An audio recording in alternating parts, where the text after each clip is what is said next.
So I was thinking, like, what's going on, like, neurochemically or psychologically when you're feeling depressed? Because we've got this thing called dopamine, and if dopamine is the happy chemical, is there such thing as an unhappy chemical, or is it just that you have less dopamine? And I think about sort of depression's like cousin, which is anxiety. And at least with anxiety, you've got like threat detection and sort of a flight or got a fight or flight, something maybe to do with the cortisol. But with depression, it's like it's less clear in my mind what's happening. Is it like a emptiness that we kind of feel? Is it that we don't feel anything at all, or is it that we just feel too much? So I'll kind of pause there for your thoughts. Yeah, so I guess I can only base my answer to this on my very brief understanding from like bits of my education. Um, and I'll just adjust the point you made about dopamine because I think dopamine should be less seen as happiness, but more as drive and motivation. So, like, dopamine is active even if you're partaking in something you wish you wouldn't do. You're just really driven to do it, like an addiction or something like that. I don't think we can necessarily say that like the person addicted to junk food is happy because happy to me implies like a no no significant drawbacks really. Like you're happy when you're spending time with your loved ones, but that's not like making your life worse. You're just happy and content in that moment. What I know about depression is that there's a lot of focus on serotonin instead, um, which is serotonin is an inhibitory neurotransmitter. That basically means that it like lowers neural activation. So if there's an impulse firing through a neural circuit, serotonin stops that impulse. It inhibits it from passing to the next neuron. And so serotonin does a lot of slowing down and moderating our sort of rumination and anxiety, I guess, because it kind of you can imagine it soothing the brain down, I guess, turning the dial down on the brain's activity. And the reason I'm bringing that up is because a lot of the pharmacological solutions to or treatments for depression are things like SSRIs, which are selective serotonin reuptake inhibitors, which basically means the channels that reuptake serotonin once it's been released get blocked. So that serotonin stays active. It's kind of like imagine there's like little hoovers on the end of one neuron that hoover up the serotonin after it's been used. This drug blocks those hoovers. So the serotonin stays in what we call the synapse. So there's more serotonin active in the brain, which will sort of slow things down. So I don't know if that really answers your question. I guess I would say my overall thoughts on depression, maybe from lectures I've had on emotion and just my own perspective and things I've read, is I see it as a fixation with the past and with the self, and like a fixation with our the characteristics we have that we perceive negatively, our low self-esteem, our low sense of self-worth. I think that's a big part of it. Um, I think rumination and sort of rumination about the self is big as well, like constantly evaluating your life and how you look and what people think of you. And also there's this anhedonia aspect of things, and that basically means loss of pleasure. And that may be where dopamine comes in. There's lower drive to do pleasurable activities, where just life itself is just it's bland to a depressive mind. But I'll pause there and open up to see what you think. Yeah. So to for me to translate your thoughts on serotonin to understand it right, it's it's more to do with you trust medicine, which basically boosts serotonin or makes it stay longer because it is able to like block parts of like the neuro pathway. But is it potentially like a lack of serotonin? Is that what you're trying to say? Yeah, so there's you may find in somebody that shows depressive symptoms lower levels of serotonin in certain areas of the brain. Mm, Um, that has been found, and that there can be genetic causes for that. Um, so yeah, there is generally a trend along those lines. Yeah. okay. I I don't think to myself because you sort of connect it to almost like the story. Depression is like when the story that we've told ourselves like doesn't serve us continually, and I'm I'm thinking like the common thing that I'm thinking as a fix is there's a problem with your position in the social hierarchy from an evolutionary point of view. Because if you're high up in the social hierarchy, you don't care what people think of you. You also don't have a low self worth. You also like you don't have you don't feel like your life is flimsy and you're not and meaningless. And so I feel like this could be and that would connect very well with serotonin, right? Because the higher you are, if you raise yourself in the social hierarchy, you get more serotonin. And that's the world feedback into you that you're doing something right. Hmm. So having less serotonin means that you're lower in the social hierarchy, and so you're depressed, and so that is the world telling you that you need to get higher or you need to take action. Hmm. Do you? Yeah. Yeah, I mean that was similar to a point I was just about to make. So that's yeah, good of you to make that link. It's a very cold and raw um idea that okay, if you're depressed, just get better at life. Like that's what it sounds like. Let's guess what it sounds like. But hear me out now, because that doesn't work in individual cases. It works in theory. I agree with you. Um, but the problem, the real sort of dark thing about like bad mental health, I think, is that yes, you go down in the hierarchy, and the low self worth, low self esteem sets in, the anhedonia sets in, your sort of loss of pleasure or motivation in life sets in, and so then you stay. There's this sort of inertia where you stay at that point, and Mm, fighting out of that. I think that's the crucial thing we need to focus on. Because obviously, and when we use like social hierarchy, we're not really talking about like bullshit things like social media followers or like how good your haircut is and shit like that. That's not what we mean. I think what we mean by that is competence. If you perceive yourself to be more competent, you'll be more confident, and generally your mental health will improve. I'm a big believer of that.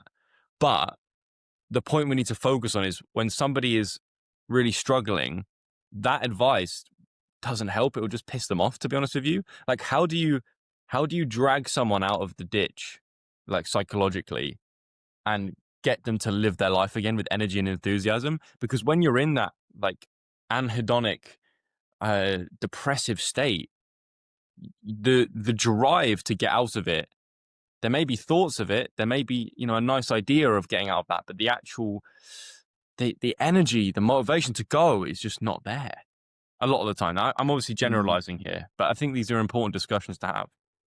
yeah.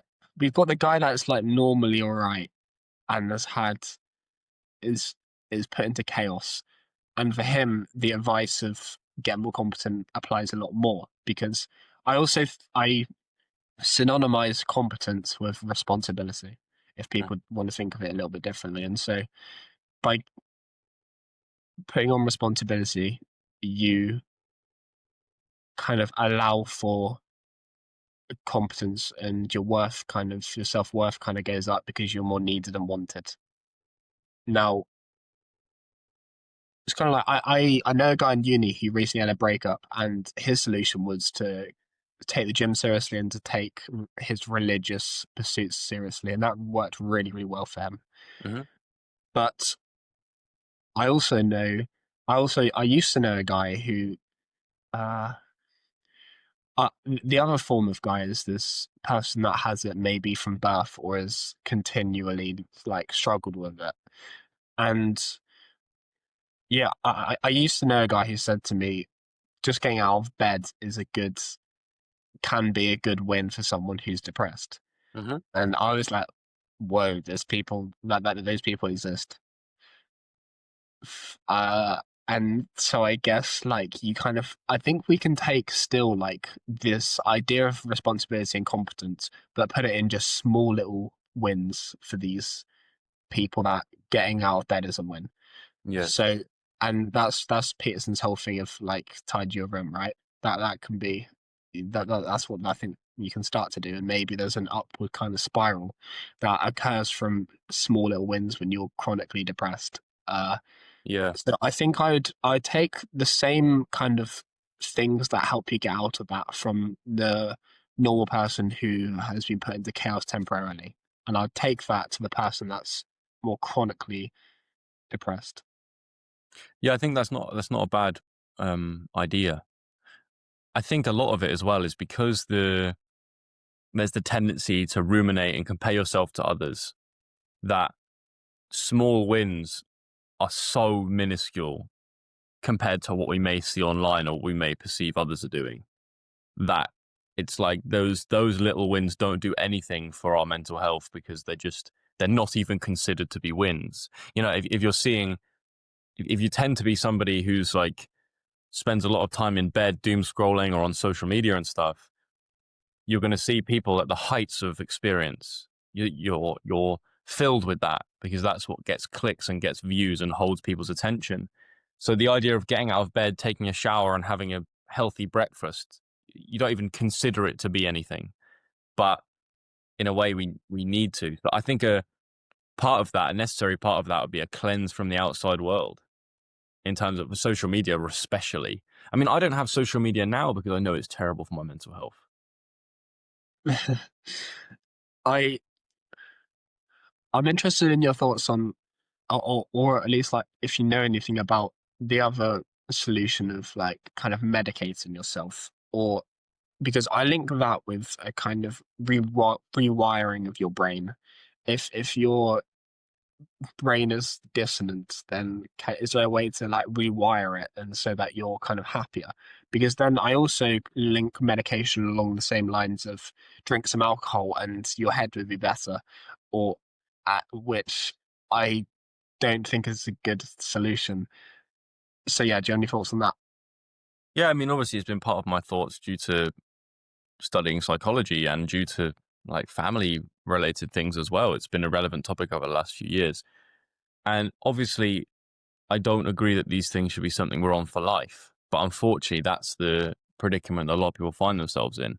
And because of the way that, because of the economic incentives of the medical profession, um, and the pharmaceutical companies gaining a lot of income from people being on these medications, they are a very common, like a treatment that's prescribed.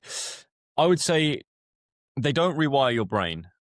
Only sort of behavior that evokes neuroplasticity can do that, I believe. People can correct me if I'm wrong, but I feel like that's the case. What they do is they can adjust certain levels of neurochemistry, so they can reduce or increase certain neurotransmitters and things like that.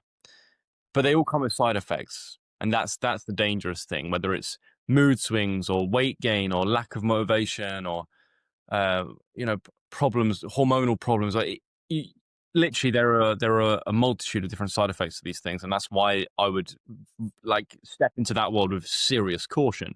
However, and a point that was made to me a couple of years ago in my studies, because I was on this very like I don't condone use of medication for mental health very much. It doesn't really fit right with my philosophies. Somebody said, yeah, but Joel, if it's what's needed to keep somebody alive long enough so that they experience therapy, then it's necessary. If it keeps somebody above water, it literally stops them from committing suicide so they can do other things to try and get their mental health in a better place, then I can see why it's necessary. I can see why there's a time and a place for it. Mm. And there'll be cases where people take these things, feel better, and don't have horrendous side effects, sure. But for me personally, if it was my kid, like I would be very cautious because we don't really understand like the real complexity of these things. And it's hard to know what the appropriate move is. But yeah, that's where I stand, I'd say. Tell me about the relationship between material gaining, character, and mythology. Okay, yeah. So this is we're pivoting aggressively here, but so last week we spoke about, or you spoke about, from your reading of like the Gospel of Thomas and a bits of like the Buddhism text as well, like this idea that being rich is not about money, and it was very relevant actually to my reading this week. I'm at the end of the first section of Joseph Campbell's The Hero of the Thousand Faces, and he talks about the reward that the hero receives at the end of his hero's journey. He calls it the ultimate boon. A boon is like, yeah, boon. We can see boon as like synonymous to reward here, the ultimate reward. And that in each of the stories that he outlined, and the general principle is that the ultimate boon is a huge, unimaginable character development of the hero, where what at first felt difficult, maybe even impossible to them, can now be done with ease. And I think that makes sense to me in an athlete's context, very much so, because I may, my next hero's journey over the next 6 to 8 years, maybe I go to my first senior camp and get dominated, and they're really offering nothing, to then 5, 6, 7, 8 years later being able to play at that level and find the things that I once found difficult or impossible easy. And that's been the case in sort of the way I've traveled up the leagues, I guess, in this country and in the under 23 program and things. It makes sense. But this reward, I think, is a very important point to focus on, that it's nothing material. Now, the stories may use material objects, but it only uses material objects to symbolize like character development. So like the gold that the hero retrieves from slaying the dragon was in the hero anyway, just existing as potential. And the ultimate reward will always be that, because that's ultimately what you want anyway. The material stuff doesn't feel like anything. What creates lasting mental health benefits, lasting wisdom, lasting capability and skill is this competence, this character, this personal competence. And so that's why there was, in the book he wrote about a Japanese proverb, this one line that made me think of what you said last week, where it says, the gods only laugh when we pray to them for wealth. Because that's not what's at the end of the journey anyway. That's not what's at the end of the road.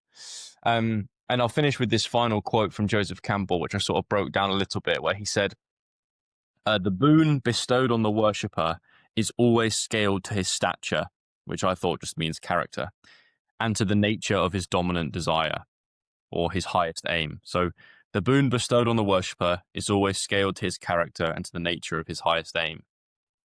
That makes a lot of sense. Your reward will be in alignment with your character, ultimately, and in line with what you're aiming for, and that will lead to the ultimate wisdom and the ultimate prize, I think. Have I made sense there? Yeah, so I like your point. Basically, the reward is this increase in character, which is quite a intangible thing that we can't measure, but it's actually the real reward. And I think what comes to mind is, I was thinking Hercules, because you search on image of Hercules and you see he's got this kind of like golden armor and these like maybe something around his neck made of gold, and we kind of start to see these things as not worth but symbols, this gold that's around him, and but he was also someone that he had options of choosing virtues and vices, and he didn't choose vices because if he did, he wouldn't be Hercules anymore. I think I'm not too well versed, but there was some quite important story that talked about that.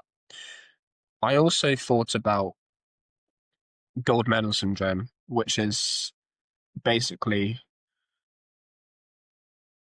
athletes that get to the top of their sport or profession, and they then get a huge amount of them get depressed after they completed that because there's nothing bigger.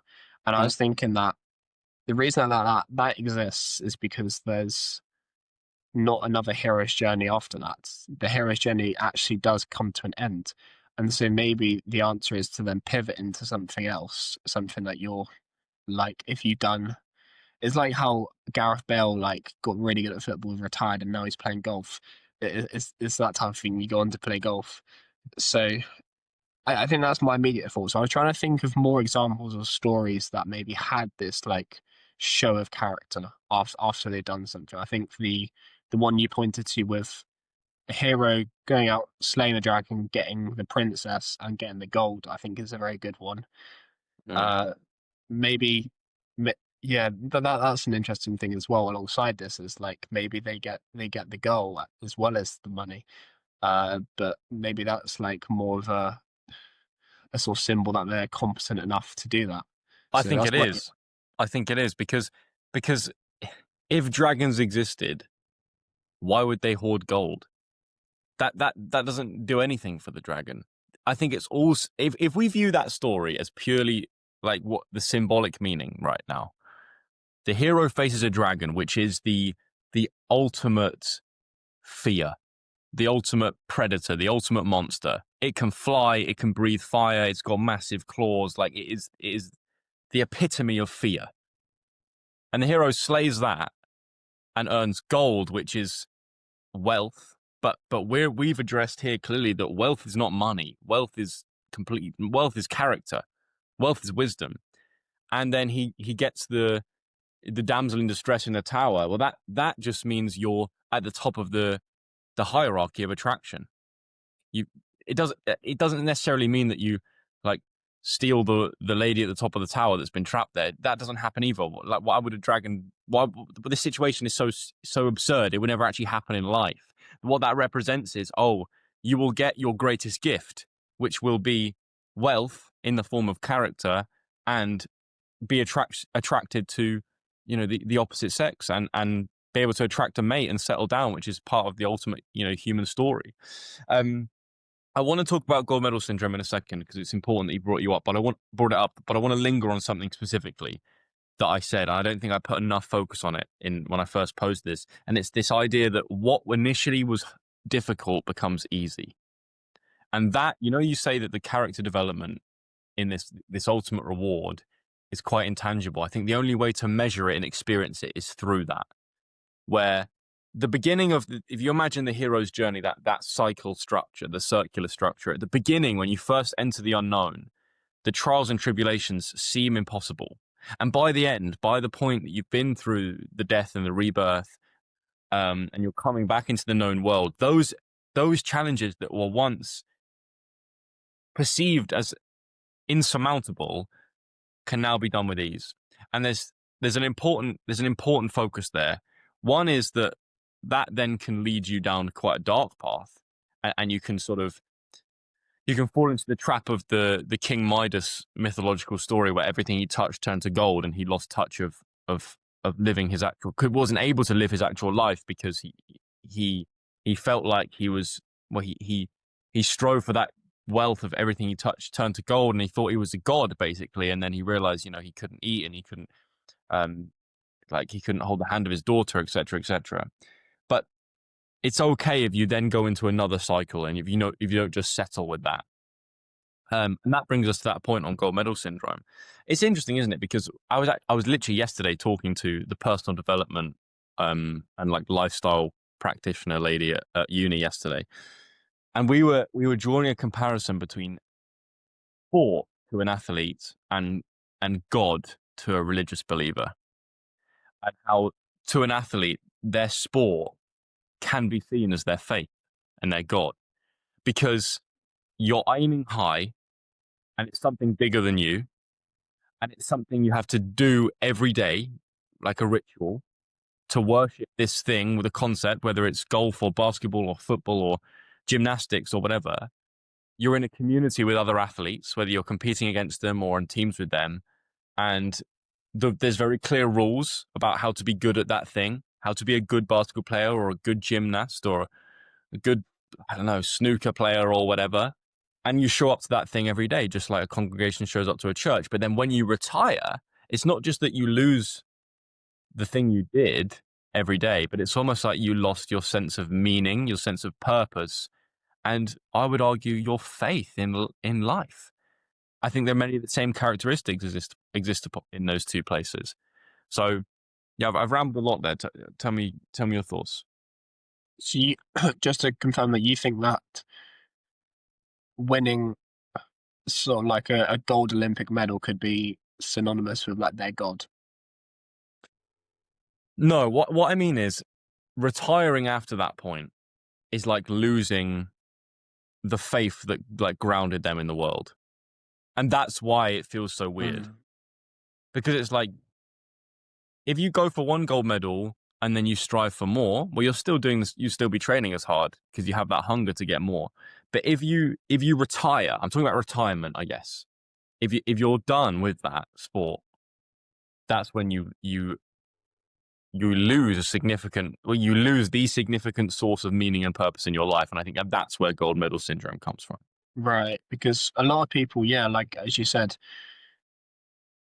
they do the whole Olympic 4 years, 5 years later, or they could go into be like a coach, right? And they Yeah. stay in the sport, but in like a different context, or they start a podcast. Uh, Yeah. I'm still trying to think though that there could be, because in my head it would make sense to just be like, I've won that. Now I walk around the earth knowing that I'm an Olympic medalist and I'm proud of myself. But that doesn't happen because you can't wear your medal with, well, people don't wear their medal around with them like down the street. They're not there with their medal walking around. So it's it's like they have that ball of energy is still there and they have to channel it, I guess. Mm. I think a lot of it is to do with like if you've worked towards the same goal for a number of years and every single day is a small step to that goal, and that gives you your meaning and your purpose because meaning is found when we see ourselves moving towards a worthy aim, right? So when that worthy aim is completed, where's the meaning? What are you working towards now? If you're not going to go for it again, that career pivot is actually, this personal development lifestyle lady talked to me a lot about her work with older athletes is all about that that pivot because you can't be doing sport at a high level at 40, 50, but you Mm. still need to be working. So how do you pivot like that? And yeah, well, if it going back to when you put it as the religious context as people's highest aim and most meaningful thing they can do. So think of it like a kind of chain, right? So you've got at the bottom, you've got your value, and then your goal is dependent on your value, and then your action is then dependent on that goal. And then the way we see the world and our perception is dependent on that action. And then the story that we tell ourselves about who we are is then just describing whatever frame of perception we're in. So you've got this massive hierarchy, and at the top you've got this like story that you've told yourself that's like, I'm this guy and I've just completed this and now like I'm not sure what to do. And that trickles all the way down to your value. And so that's when go down all the kind of chain, and so then you don't know what you value maybe anymore, and you don't know what your next goal is, and everything else is kind of fucked. Uh, so I think some of it's like you have to start again. I guess it's that thing of starting again and rebirth, the spirit of rebirth. Yeah, Um, the next cycle on that hero's journey. You know, yeah, and it is weird because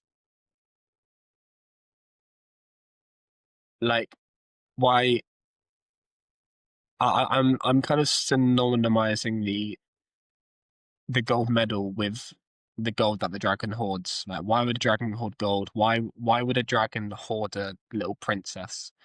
And I think that that is the illusion that you kind of aim for, and then once you've slayed that, then you go on to the next thing to slay. Yes. So yeah. But isn't it hard if you realize that you've slayed the biggest dragon in your life, and then you realize you're not, like, you've got 20, 30, 40 more years of life to live. Then what the hell do you do? I think that's what the like gold medal winning athletes go through, because like, this is the pinnacle, and I'm 27. Now what? You know, I think that's why I think Joseph Campbell's work is very relevant to like the sporting world. I think part of my work going forward in life will be introducing it. Mm. Because yeah, it's a weird one, man. It's a weird one. I think we never really discuss like the drawbacks of achieving the thing that we always wanted. It's a paradoxical idea. You always wanted it, but there's negative side effects. Of course there is, because now you lose your goal. You lose your sense of purpose. You don't know how that will change how people perceive you or how you perceive yourself. It's complicated. Mm. I want to pivot Go for it. on some thoughts. So I'm going to explain a good place to start is Maslow's hierarchy. And I want to explain this because we had some feedback that maybe we might skim over concepts and ideas, and the average our viewers might not understand. So I'll start explaining things a little bit more now. So essentially, Abraham Maslow basically categorized people's needs or wants in life and into a pyramid. And there's 5 stages, and it starts with like basic like physical things like housing, like food, like sex, things that like we actually need, that's like from the animal within us. And then as you get higher up the pyramid, you get to like less sort of animalistic needs and more like I guess things to make us a whole human being. So Spiritual, yeah, emotional, so it will be like having a social life, and it will be like some kind of like I, self-esteem. yeah, as you get up, it kind of becomes more abstract into the like self-actualization and self-esteem and things like that. And this concept, I learned about it in business. You probably learned about it in psychology. I think it's used in sociology. It's used in a lot of subjects. And I kind of was thinking about it differently the other day. So I think that I think we make purchases in life based on where we are in Maslow's hierarchy of needs. So say you're gonna buy a coat. If you're if you're one of those women that wants to buy a coat made of bamboo, then that purchase is going to reflect where you are, being at a high level of Maslow's hierarchy, Mm. because it's a desire that makes you feel good morally and it's fulfilling, which you associate with self-actualization, maybe. But we, I mean, we can think of it with ourselves. What purchases do we make as people? I mean, for your birthday, you got a private violinist. That is quite self-actualized, Sounds terrible, doesn't it? I self-actualizing mean, gift. sound like the most stuck-up knobhead ever. uh, but we don't think of ourselves as that materialistic. And I think what that really means is that we buy products and services that express things that are maybe higher up in the hierarchy. I And agree. My biggest, let's say, my biggest frivolous purchase is books, or like fucking sensory deprivation tank sessions. I mean, what speaks like I'm a spiritual knobhead than that? You know, and I understand what your point, Jake. If you're somebody who like struggles with the initial tiers of Maslow's hierarchy, you'd be spending your money differently on trying to look impressive to the opposite sex, or just trying to get by physically, feed yourself, put a roof over your head, and all those very valid struggles. Yeah, carry on. I should address as well that Joe doesn't normally get private violinists. It Yeah. was it was a birthday gift that he didn't expect. But that was very good. And I think I initially thought of this. I was speaking to a friend, and he has like a quite a materialistic mum who, and so he kind of used this like he used the football analogy to kind of describe how her spending was like. And he was like, most people think if you're going to have like a big football club, you need like the most amount of money so you can buy the best players and so you can have a better shot at the league. But actually, if you have Neymar, Messi, and Mbappe on one team, yeah, they might do well, but that still might not be the team that actually wins the Champions League, although in paper it is. How can Leicester win the Premier League through just great scouting and investing in like chemistry? And it's like Leicester should never win the Premier League, but they did it on like different metrics to what everyone else did. They used their money differently, and I think that people can get in this cycle like PSG just buying all the best players, where you just like try and spend on things that you think will make you happier and happier because you know the most amount of money spent will give you the most amount of happiness, and it it's like it doesn't actually work. I mean, I haven't lived it and I haven't tried that kind of thing myself, so I can't say from experience. But in my head, like if you spend on a, if you're if you're like Leicester City and maybe you like spend 2 grand on going to Singapore over a visit, that visit will like it's gonna appreciate over time, sort of like how Leicester like scouted like Jamie Vardy and Kante, Angelo. I think. Mm. Yeah, just like Leicester City scouted Kante and Jamie Vardy, that those guys appreciate over time, right? They get better players, they get them while they're young, and they grow and they get high ratings on FIFA.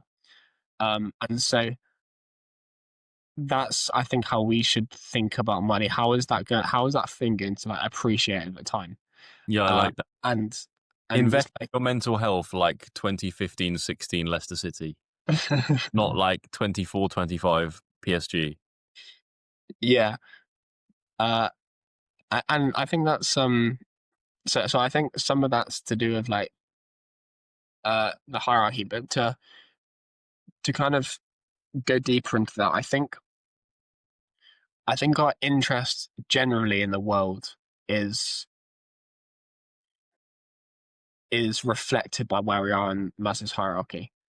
Because maybe if you're on the pursuit of self-actualization, you're more likely to have friendships and have a relationship with a girl that's maybe more spontaneous and ambitious, and she eats well and she doesn't necessarily have to wear makeup and like just be like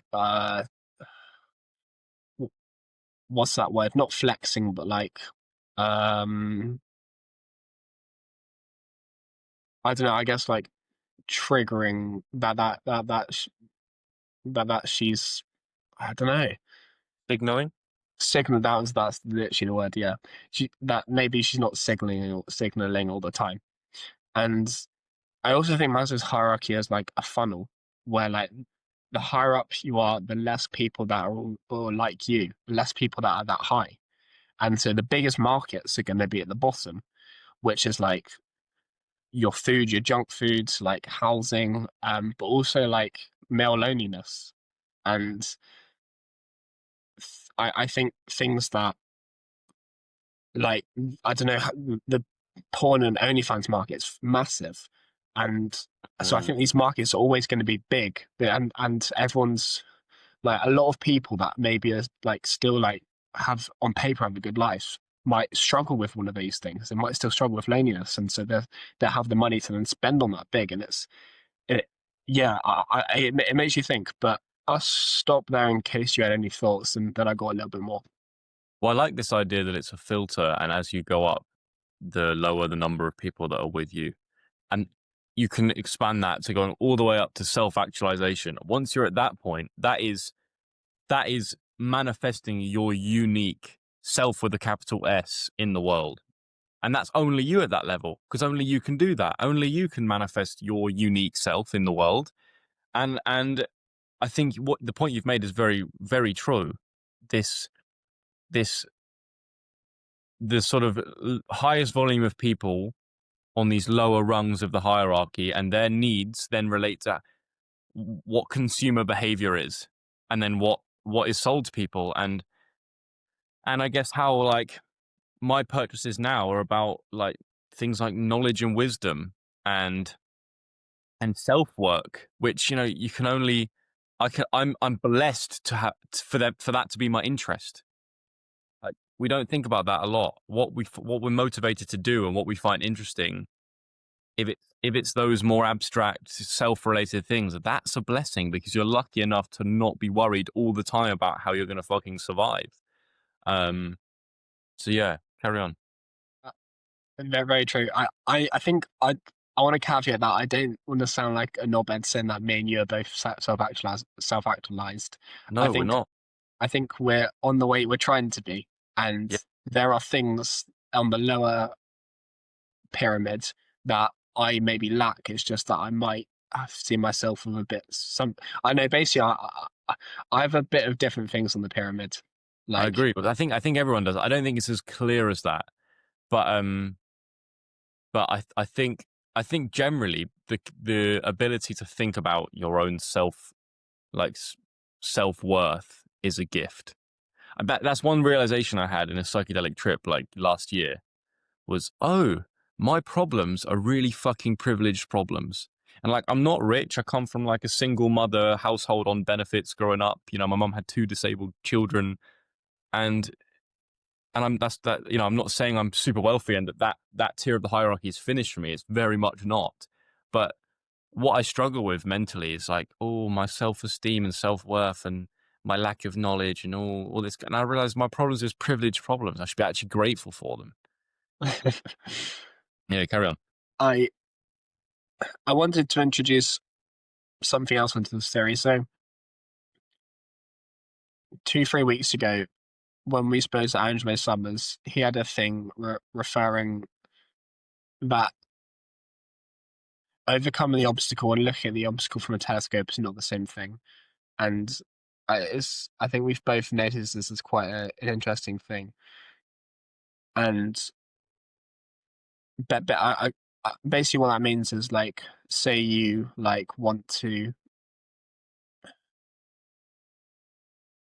I don't know, say you want to do like a bungee jump, like just like staring at like the bungee jump on your phone and like kind of like ma- masturbating on that idea. Like it's not the same thing as going out and doing it. So Mm, I think we can apply this to the people at the bottom of Maslow's hierarchy using a telescope to look at the people at the top of Maslow's hierarchy. mm, So basically,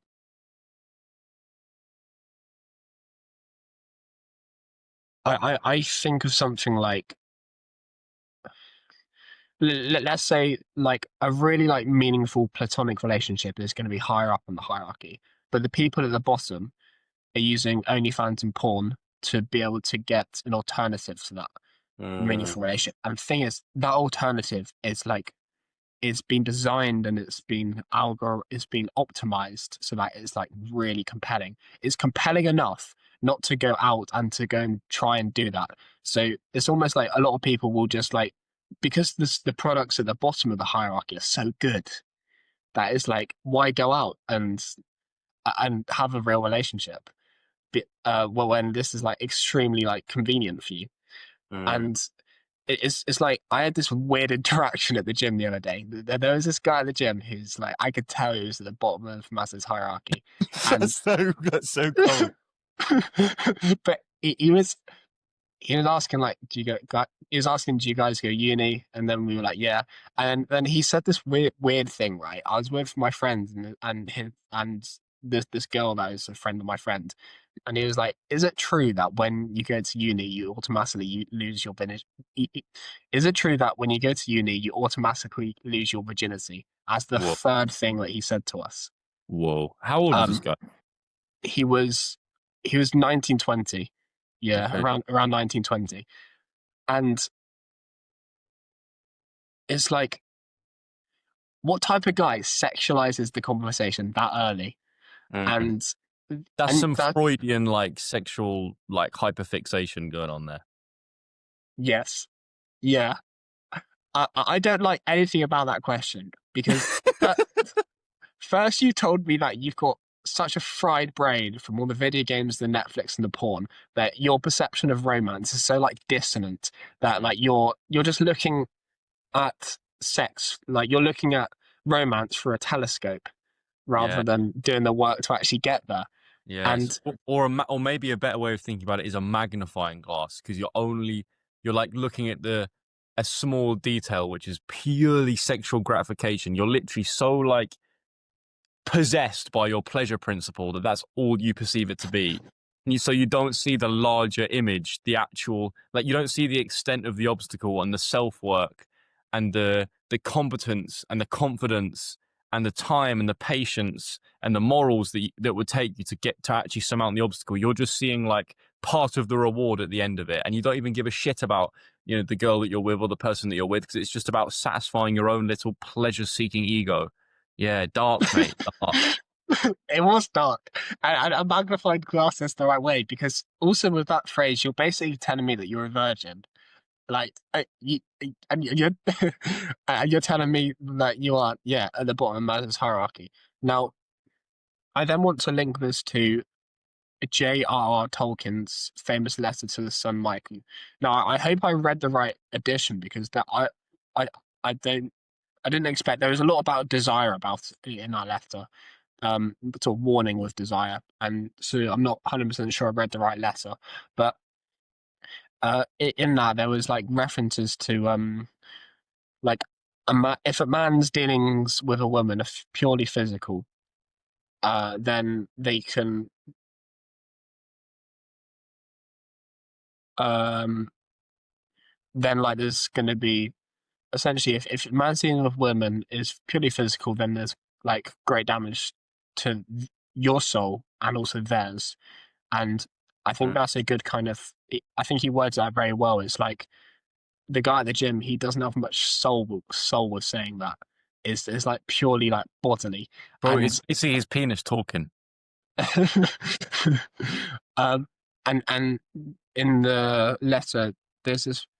He talks about this like hard spirit of uh concupence. I haven't really come across that word Oh, before. I had to Google that when I read it. I want to say it's like concupiscence or something like that, which is basically, hold on, let me see. Yeah, concupiscence. It's basically like a fancy word for lust.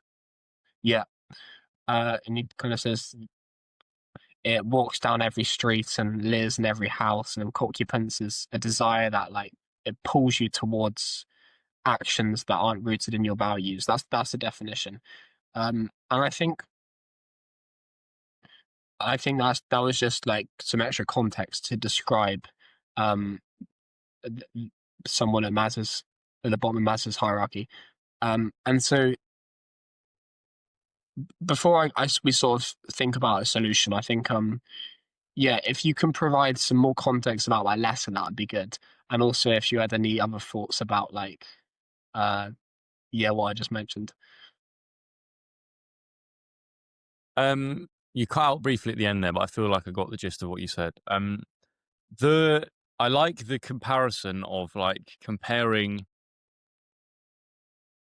Is it desire or like incentive, intention in a relationship, and like printing that on Maslow's hierarchy.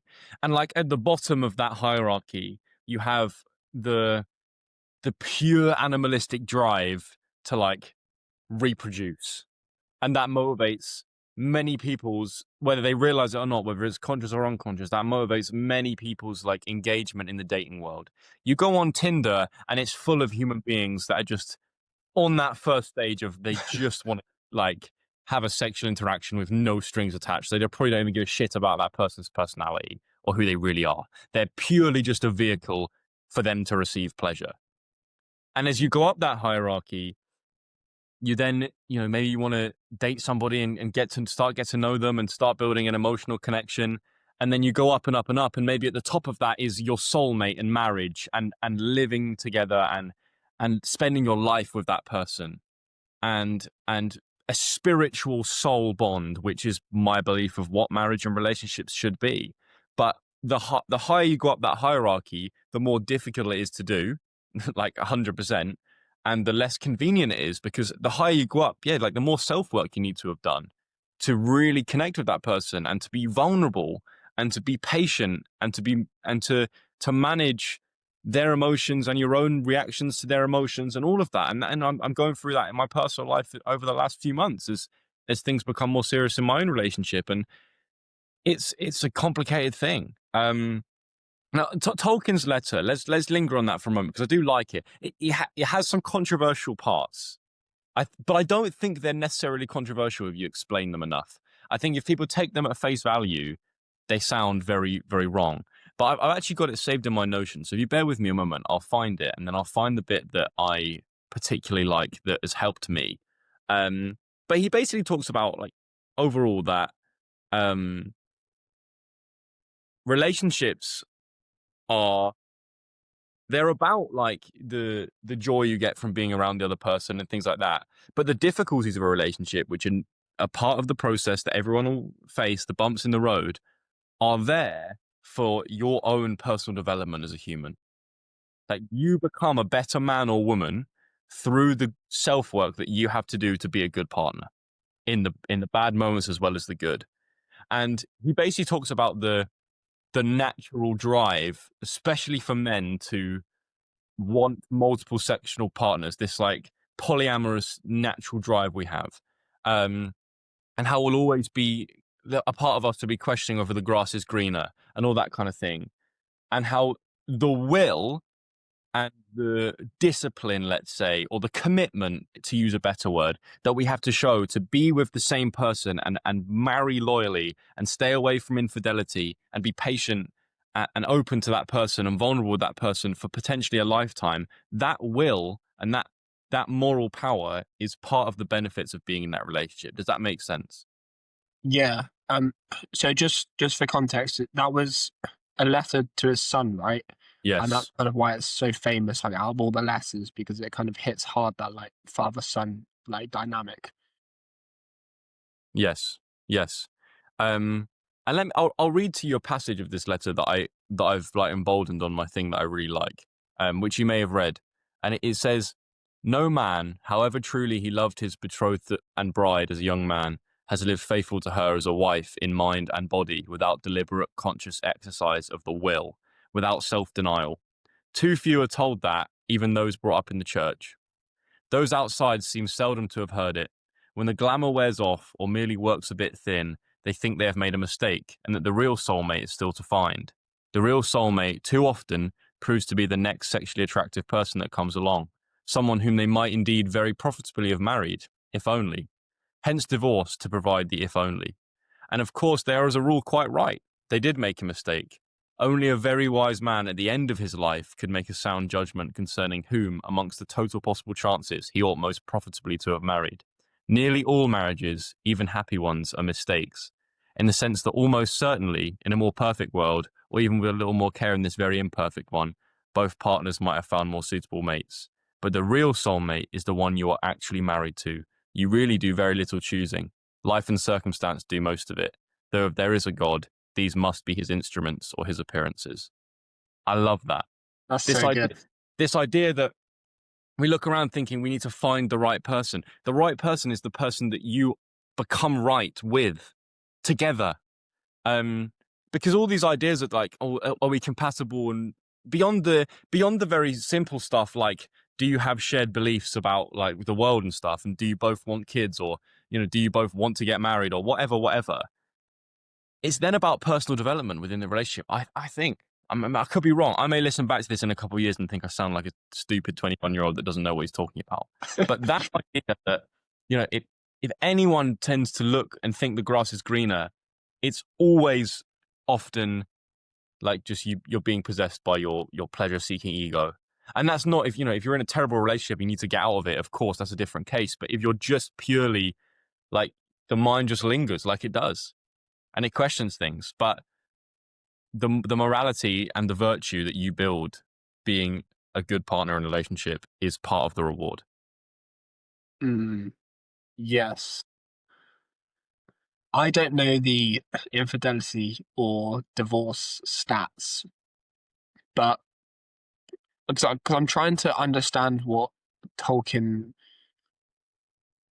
I think he addresses the soulmate stuff very well, but I'm trying to establish what he said as a solution there, because I'm thinking like, so the majority of men are cheating to us. I don't want to put, actually, I don't want to put like a big like statement out there, but a lot of guys cheat, whether it's like just like Well, what porn, or if it's like actually going out and hooking up with someone. There's a huge amount of people that are cheating, and I'm thinking as a Tolkien kind of addresses this kind of like, yes, we want to be promiscuous. Like, what do we kind of do about that? I think it's it's part of your nature, but part of getting a hold on that nature and using the will, like he says, to direct it in the right place is is part of personal development and growth, and part of becoming a good man or a good woman. And I think it's not just the case for men. This is the case in relationships. Um, like that, dealing with that natural inclination to like look next door. That is part of the process. That's not something like I don't think that's something that people shouldn't talk about and that should stay like hidden. I think it's very open to be like, yes, I find this person attractive, but every day I still choose my partner. That's a different kind of thing than like, oh, I only think about you, darling. Well, it's like, that's not real, bro. That's not how the brain works. Yeah, your mind may occasionally think about others, but it's just a thought, because you don't really control your thoughts. Every day you show up and you choose the person you love because you love them deeper than just fucking surface level like attractiveness. You know? Mm. So, That's real because, commitment. mm, I think you're right with like, instead of, for example, if we have the desire of novelty, that we then channel that novelty into finding it with the same person. I think you're right with that. But I mean, I guess to push back on the soulmate idea, isn't there such thing as like seeing someone as the only one that isn't there such thing as saying like you're seeing someone? Isn't there such thing as only seeing your partner as the only one that you want, as being the only man in the world, like Mm-hmm. just seeing me like the only girl in the world, and therefore like neglecting every other option because you've got so much tunnel vision on this one person, and therefore they're your soulmates. Okay, I agree. I agree. I think you can do that, and you have this like spiritual soul bond with that person. That's real. But biology exists. Like it's just a thing, Jake, that like you will see somebody in the street and a part of you will go, they're a bit nice. But as long as it stays at that, you're fine. Because you understand, oh shit, that's just my biology. But you know what? This person I'm with, I love them and adore them, and they are the one for me. It's like, I don't know, it's like if you're, I think that's more commitment. That's real commitment compared to somebody that goes, I never look anywhere else, because I think you're lying. Like, it's small things. I'm not saying it's anything massive. It's like you just see an actress on the TV and you're like, she's a bit nice. But like, I still love and adore the person I'm with more than anyone else in the world. I don't know. Mm. I'm playing with I, ideas. I yeah, may listen back to this and go, Joel, you're stupid, but it makes sense. I think my ideas of the soulmate kind of just come from the what I guess I hear about in the Romantic poets, and what I hear about in Plato's The Symposium, and about like this kind of transcendent love idea about one day you'll meet someone, and the love will be so good that it'd be higher than anything else you've ever experienced, and there'd be for the rest of like the next decade you won't think about anyone else. You won't even like see them as attractive. It would just be this one person. And I think that probably is like very unrealistic and not how Well, life. I, Um, I That's something that Tolkien talks about, though, in his letter, because he said, he even writes, I think, I even said in the little paragraph that I read, that if this world was perfect, then, everyone would find their soulmate. Or like the fact that he references Adam and Eve and goes, we're a fallen race in a fallen world, and we are morally complicated in that way. And so in a perfect non-fallen world, yeah, we would just meet the love of our life and wouldn't think about anything else or anyone else ever again. But humans are humans, man.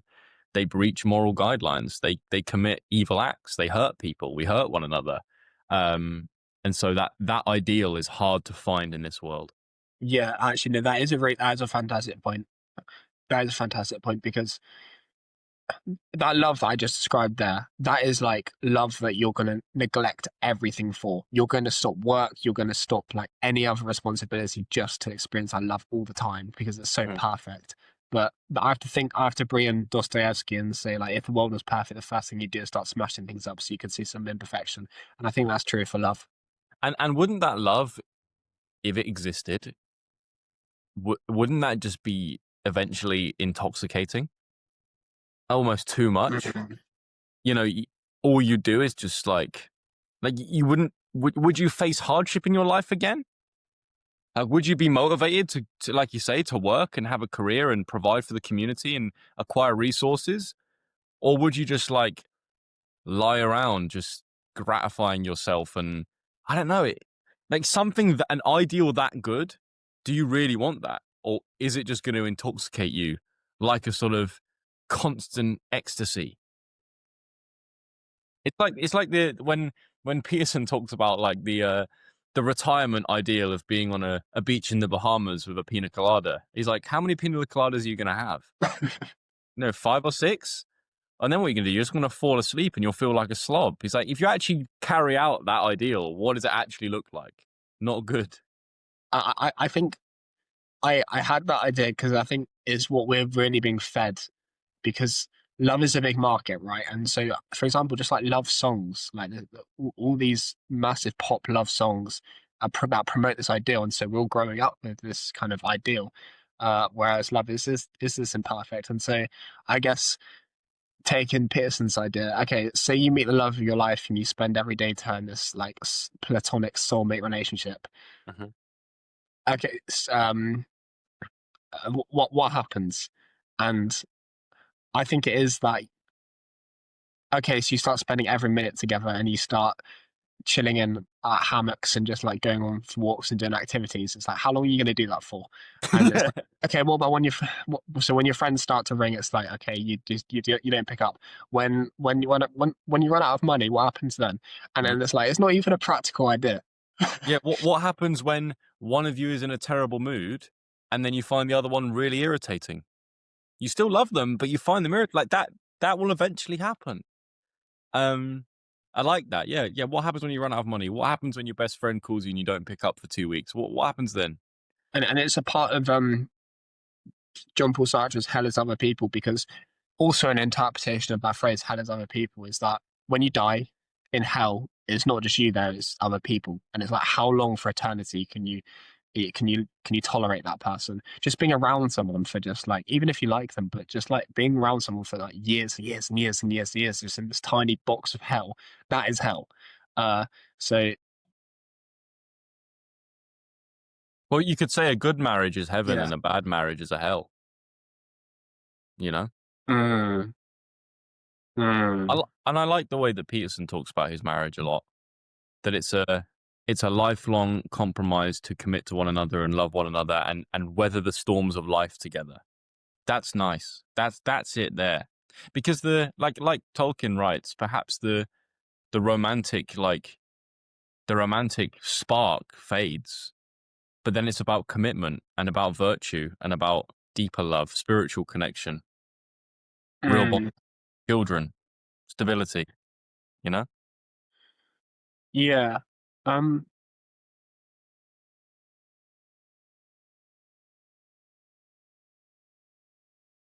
I want to introduce an idea, but it's very abstract, and I'm just like, it's only just about linking, but it's also very good. Well, have a Uh, go. See what, okay. Uh, Actually, before I do that, because that's more about this promiscuous idea. Before I do that, I'm going to just I had a written down solution that was basically like uh from the Gospel of Thomas. There's basically a scene where Jesus comes down, all these people are like intoxicated, right? All these people at the lower levels in Maslow's hierarchy of needs. So his solution was basically telling them that they need to fast from the world. I like that word fast. Uh, so if you don't fast from the world, you know you will not find the kingdom. And I think fasting to me means like unplugging a lot from the noise. And I somehow think that like this links more to the hierarchy idea. What do you do if you're on the bottom of Maslow's hierarchy and you want to get up? And I think you have to fast from some of the ideas at the bottom because like then at least your aim is going to be a bit differently. You're still going to struggle, but your aim is going to be a bit different because, like I said about how at the bottom you kind of have your values, and then you have your goal, and then you have your action, then you have your perception, then you have the story that you tell yourself. If you were to remove some of the noise from like the bullshit on Instagram and the I guess consumption and whatever else you want to put in that category, at least your aim from that little change in your value is then going to trickle up to the perception and the story. And so I think that was the closest thing that I could really find as a solution. Yeah, Yeah, I agree with you. I mean, if I really reflect, right, and I go, the good things I have today, what got me there? Um, and that's not considering like, external circumstances that definitely contributed. What's got me there is like the ascetic fasting from the world lifestyle I lived during the first lockdown and the second lockdown, I guess, in 2021 as well. That really like I was just out of the world for like a year and a half. And it really refined my worldview and my values. And I think that's the best thing I could suggest to somebody is to kind of you have to unplug the game to restart it again. Like when a TV or a video game system is working terribly, and just the age old thing to do is just turn it off and back on again. You kind of have to like abstain from the world for a bit, or just switch something up drastically to let that old self go and to allow a new self to emerge. Um, and with a new set of values, a new set of goals emerge, and a new set of behaviors become habitual, and then you have new perceptions and a new story you tell yourself. But it's not easy. Jesus Christ, we're talking about changing our lives here. But yeah, I do yeah, agree that there's a withdrawal is powerful. yeah. Because I do think that's it because reshaping your values is the only actionable thing to then get those like larger like changes. Like if you've got because if you've got a cocaine addiction, a lot of the time you don't actually even want to do cocaine. It's just you have to get that to feed that desire so that you're all right, you're back to baseline. And that's the dark part of addiction. And Mhm. so if you then like recognize like you can then change your value a little bit, you recognize that it's bad, you start moving in that direction. So okay, humans have basically a tendency to fragment the world. And this can be seen in complex things like having multiple partners and polytheism, multiple gods, and I don't know, debating how many genders there are, and also like just how many topics and just complexity there is in this world. But it could also be in simple things like the abundance of choice that we have like 15 different coffees when we go into the coffee shop from the menu that we can think about. And although the Americano and the chai latte are different, they are both still coffee. So philosophy kind of I think about basically I'm trying to separate this idea into like this thinking just like wholly where you put everything together or fragmenting the world. That's the two kind of things I'm wrestling with. And so what um I guess the philosophy would pose like what if we put all these things together, right? So what if I was to bring up to you about the topic of death, why can't we then discuss how DMT is produced in the brain and how like the afterlife is discussed in theology and how when that person dies, the sculptures are made of them. from art. And so we put art, psychology, and theology all together. Why aren't we doing that? And the answer is, well, because of Adam Smith's division of labor, right? It's more efficient to separate and fragment the worlds in our brain. But then I also think that tribal man wasn't really doing that. And so this is a very new thing that as we've evolved, we've just separated things into functional topics. So I tried to link this, I guess, to like having multiple different partners rather than like one. Like, why is that better? So I think this is like a very complex thing. So I think we need to separate this into a couple questions. But I think the first good question to start on is why, as humans, do you think that we like to fragment things? Why? I wondered if you knew anything about psychology, why we do that, and then we go from there. Yeah. Well, do you know what's screaming at me as you're talking? Is what is the like philosophy of attention of the left hemisphere to break things Mm-hmm. down into different decontextualized parts and fragments, and then what's the philosophy of attention in the right hemisphere to see the broader whole context of things? Is our proclivity to break things down into little fragments the fact that a part of the left hemisphere being so dominant in culture now, or the left hemisphere's worldview being so dominant in culture?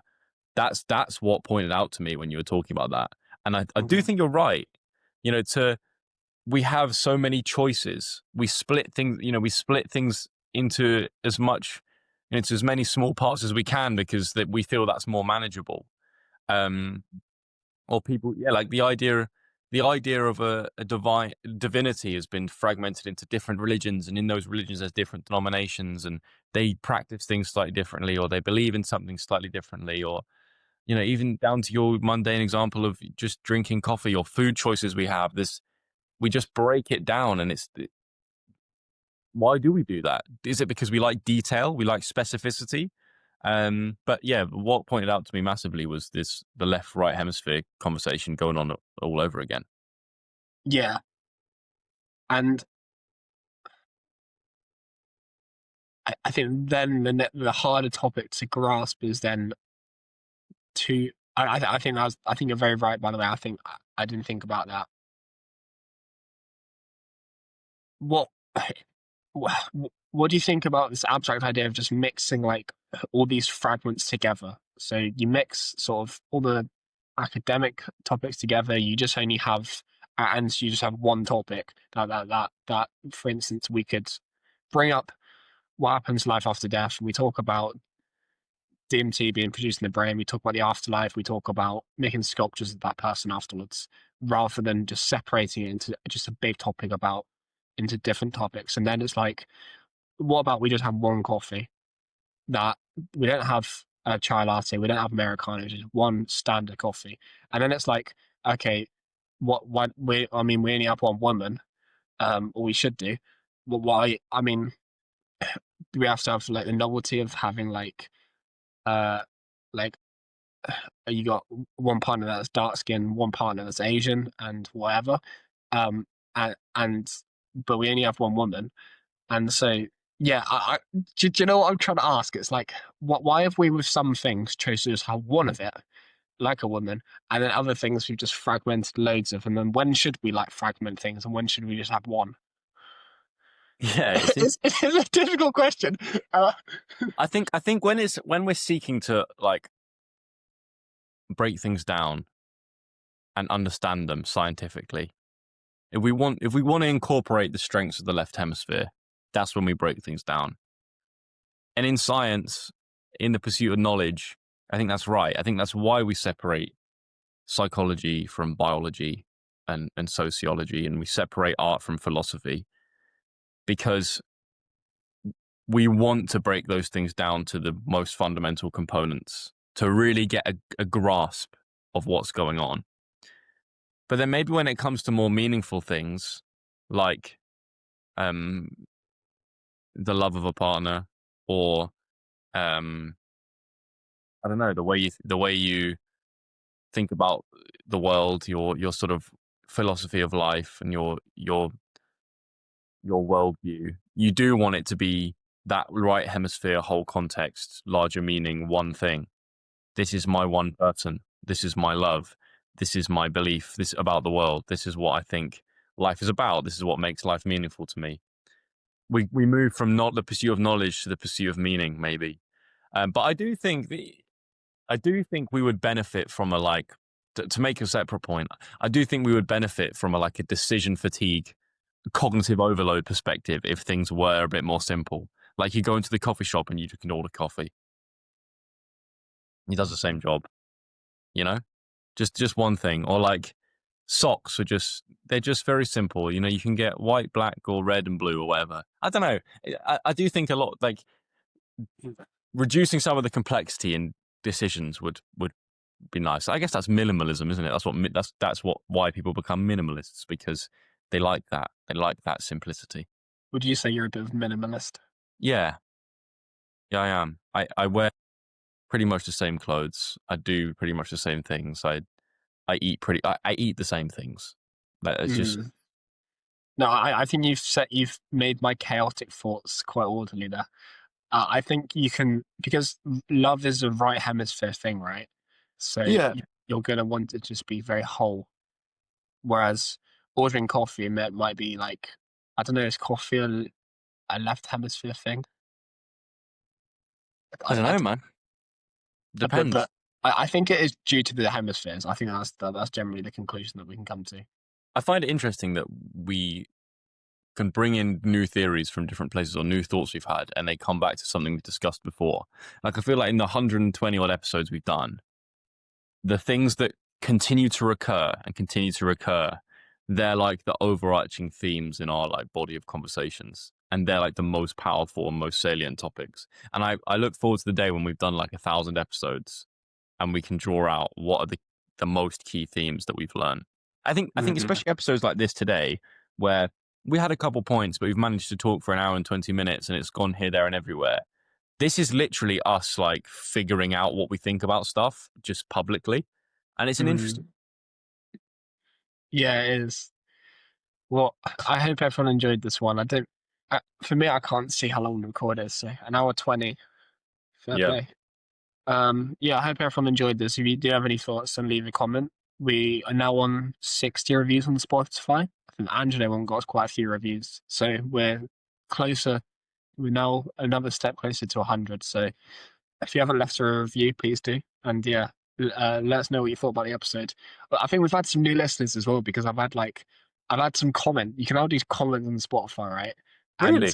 I had a comment that was like, "Oh, I saw your flyer next to this 99p chicken shop thing." But when I went and stuck the sticker on, and then there's two people talking about it. It's quite funny. So there might be some new listeners. And yeah, thanks everyone.